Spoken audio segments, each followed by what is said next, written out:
Hello, hello. Raise you five coming in. How's everybody doing on this lovely Sunday? Here we are. Here we are. We are jumping right in it. We are jumping right in it. Hello, my lovely phoenixes. How are you? Always a pleasure to be here with you.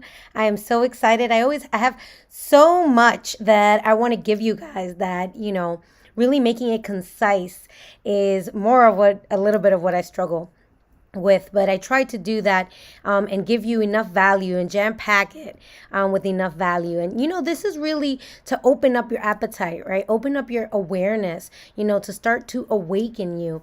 And that's what Raise You Five is all about, to uplift, to give you doses, to start awakening that and feeding that hunger to heal, to progress, right? Which many of us do have. And the topic for today is feeling stuck, right? Being in the hamster wheel.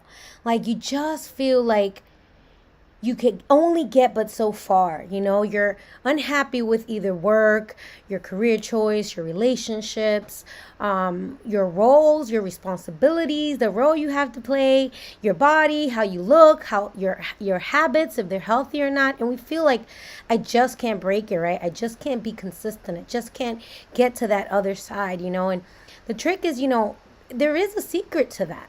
And today I want to talk about, the three core inner distortions that we have that really keep us from taking action.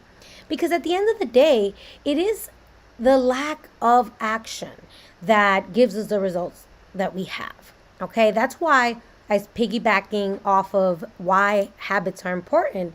It's for this reason, right? It's the action that we do, the things that we're doing, that we're engaging in, that create our reality, right? And we've talked about that. So these things, the core inner distortions are things that we learn early on in our lives. We learn this stuff early on, and these blockages, again, it's really important because, again, how we think and how we feel determines what we do, right? So if you were taught to think limited about yourself. And I know that you recognize these images, right? They paint the picture, right? If you were taught to be limited, to be small, to think of yourself small, not to really, question or look up or, want more or think that you can get more, right? We learn this early on. We learn not to trust ourselves. We learn not to trust others, right? And that happens in so many different experiences that we have, from our parents to then growing up as adolescents, right? We go through betrayal, we go through, abandonment, we go through things like that. And, our circle and our society perpetuate it, right? Because, it's normal to cheat, or it's normal to lie, or it's normal to, cut corners, and it's normal to eat fast food, and it's normal to eat heavy carb meals every meal, and it's normal to not be active and things like that, right? Those things are normalized within our social circle, right? The people that we're around, which is why they say, right, show me who your friends are and I'll show you who you are. And it's a lot of that bears true. Now these three inner distortions, which are basically not to trust ourselves, not to trust others, and the negative rhetoric that is fed and perpetuated by our surroundings, by the messaging in our surroundings, right? We find ourselves in different ways affected and coming up to these blockages. Again, it's about how we see ourselves, right? How we see ourselves, how we see others, right? And so we end up really believing these limited beliefs that keep us in this hamster wheel, right? We can't break free. We know it's coming. We have good, we got bad, we know it's coming. We don't know why we can't do the habits or change the habits that we can do. We end up feeling, emotionally, is that we don't feel safe, is that we don't trust, is that we have negative internal scripts, negative self-talk about ourselves, about others, right? It's like gossipers, right? Or people, you know, when you meet up with your friends, is to judge others and gossip about others and keeping this negativity. In the same way, you're looking at yourself and you're looking at everybody through those lenses, right? Because that's what you're perpetuating.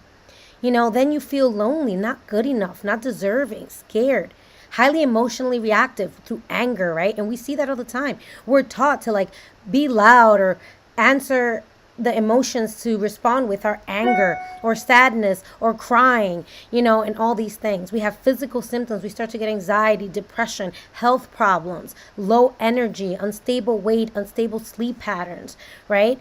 Panic even if anxiety gets really high. And all of that comes from not trusting ourselves, not trusting others, right? Believing and following unhealthy patterns, right? And so we're stuck in this hamster wheel. We don't know what to do it. And it's a battle within ourselves. It's a battle within ourselves. And we do everything in our power not to confront those blockages, not to confront the things and the traumatic events or traumatic relationships that made us believe these things. To look at ourselves and say, man, I actually don't think highly of myself. Or I actually don't believe that I can attain XYZ. You know, to really look at ourselves and then look at the pain that caused that, the wounding that caused that. And that's where it's at, is that we're not aware of it, right? This battle that we're having. Carl Jung says, he has this quote, until you make the unconscious conscious, it will direct your life and you will call it fate. I mean, right? How many of us have said or hear our friends say, I just don't know what I'm doing. I just don't know what to do anymore. You know, I'm going to just go with it, see what happens, right? Oh, and then something happens. I was like, oh, well, you know, this is just my fate. This is just where I belong. This just must be what is for me, right? We hear a lot of that. And it's because we're not really looking in and confronting those wounds that led us to believe, these distortions of what we believe about ourselves, about others, about our capacity, about what we can achieve, and our power to achieve that. And that's why a coach is really, really wonderful. A coach is absolutely the perfect pairing and answer to being able to unravel these mysteries, right? And therapy helps abundantly, amazingly. I'm a therapist, right? So definitely. But the journey can be quite long while you are really unraveling and figuring out to be able to reflect and pinpoint what is going on. And that is the benefits of a coach, is that you have someone that can reflect the patterns to you in the way that you think, in the way that in the behaviors you're engaging in that are contributing and continue to perpetuate these things, and then help you pinpoint exactly what has to be adjusted, either the way that you're seeing it, the things that you're doing, right?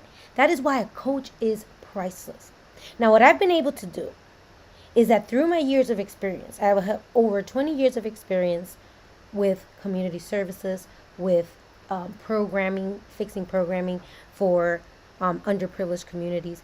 And in the last about 4 years of individual and couples therapy, 2 masters. What makes me credible, right? 2 masters, human service, clinical social work, licensed, know so many modalities, bringing a lot of energetic healing. What I've been able to do with a combination of all this is condense and shorten and create a program that it's an intensive where you can really work step by step towards achieving that. Really figuring out what's at the core of your beliefs for yourself, for what you want, healing from the wounds that created these scripts, reconstructing them, and being able to really get clear on what you want and how to achieve it. And that is the benefits of the coach.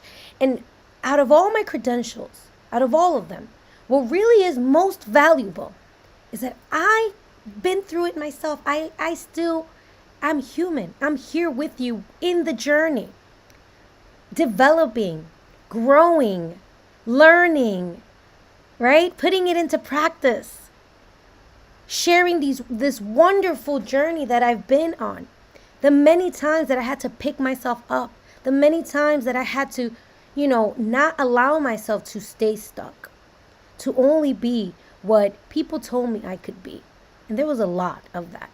And I'll share a lot more of my story coming up. Just remember, a coach can be invaluable, can be the absolute key, taking you from not understanding why you're stuck in this hamster wheel to being able to identify it, clarify it, heal it, clear it, and change it, right? So to remind you, these are some of my services.